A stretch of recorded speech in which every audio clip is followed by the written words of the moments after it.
Returning officer DC Sarwar Alam সাহেব সিলেটে একের ব্যাপারে আমার অ্যাপ্লিকেশনটার কথা বললেন যে আমি প্রপার কাগজপত্র দ্বৈত নাগরিকত্বের ব্যাপারে দিতে পারিনি, সুতরাং আমারটা বাতিল। এটা ওনার পূর্ণ এখতিয়ার আছে যে উনি স্যাটিসফাইড না, উনি এটা বাতিল করতেই পারেন।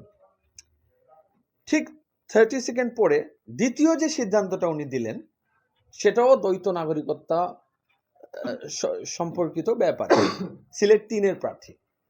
সেক্ষেত্রে উনি বললেন যে উনি কপি পেয়েছেন, তার মানে আব্দুল মালেক সাহেব ও উনার আবেদনপত্রের কপি দিয়েছেন, যেটা আমি দিয়েছি, এবং রিটার্নিং অফিসার নিজে সব প্রণোদিত হয়ে বললেন হোম অফিস যেহেতু বন্ধ, আজকে যেহেতু লাস্ট ডেট, উনি কন্ডিশনালি আব্দুল মালেক সাহেবের মনোনয়নটা বৈধ করলেন।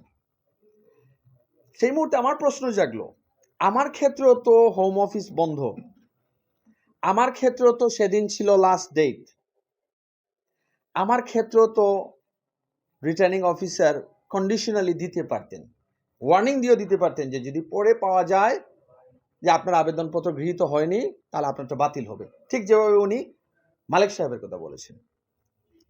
সে মুহূর্তে আমার মনে প্রশ্ন আসলো যে এটা তো অন্যায়, এটা দ্বিচারিতা, এবং এটা শুধু আমার ব্যক্তি এহতেশাম হকের প্রার্থিতার ব্যাপার না, এটা একটা সিমটম পুরো রাষ্ট্রযন্ত্রের। শিল্পপতি এবং বিএনপির অনেক বড় নেতা এবং ফাইন্যান্সিয়াল মিস্টার আব্দুল আউয়াল মিন্টু সাহেবের অ্যাপ্লিকেশনে উনি উল্লেখ করেছেন উনি দ্বৈত নাগরিক ছিলেন, কিন্তু মনিরা হক উনি যে রিটার্নিং অফিসার ফেনীর, উনি ওটা প্রশ্নই করলেন না যে আপনি যে দ্বৈত নাগরিকত্ব আপনি ত্যাগ করেছেন এটার প্রমাণটা দয়া করে দেন। তাহলে এই দেশে এই সিস্টেমে আব্দুল আউয়াল মিন্টু, তারেক রহমান, আমি এহতেশাম হক বা আরেকজন মনে করেন অর্ডিনারি স্বতন্ত্র যিনি দাঁড়াইতে চাইছিলেন, একটা উদাহরণ আপনারা জানেন হয়তো ঘটনাটা, বিএনপির প্রার্থীর সমর্থকেরা ওনাকে লাঞ্ছিত করে রিটার্নিং অফিসারের সামনে বের করে দিয়েছে। এখনো পর্যন্ত নির্বাচন কমিশন এটার প্রতিবাদ করেনি, ওই রিটার্নিং অফিসার ওই সময় প্রতিবাদ করেননি। এই যে সিচুয়েশন, এই যে পরিবেশ, এই পরিবেশ তো আমরা মেনে নিতে পারি না, মেনে নেওয়া উচিত না। নির্বাচন কমিশন এখানে স্পষ্টত একটা আসন্ন সরকারের বা একটা বড় রাজনৈতিক দলের আজ্ঞাবহ, যেটা আমরা অলরেডি আগে থেকে বলে এসেছি।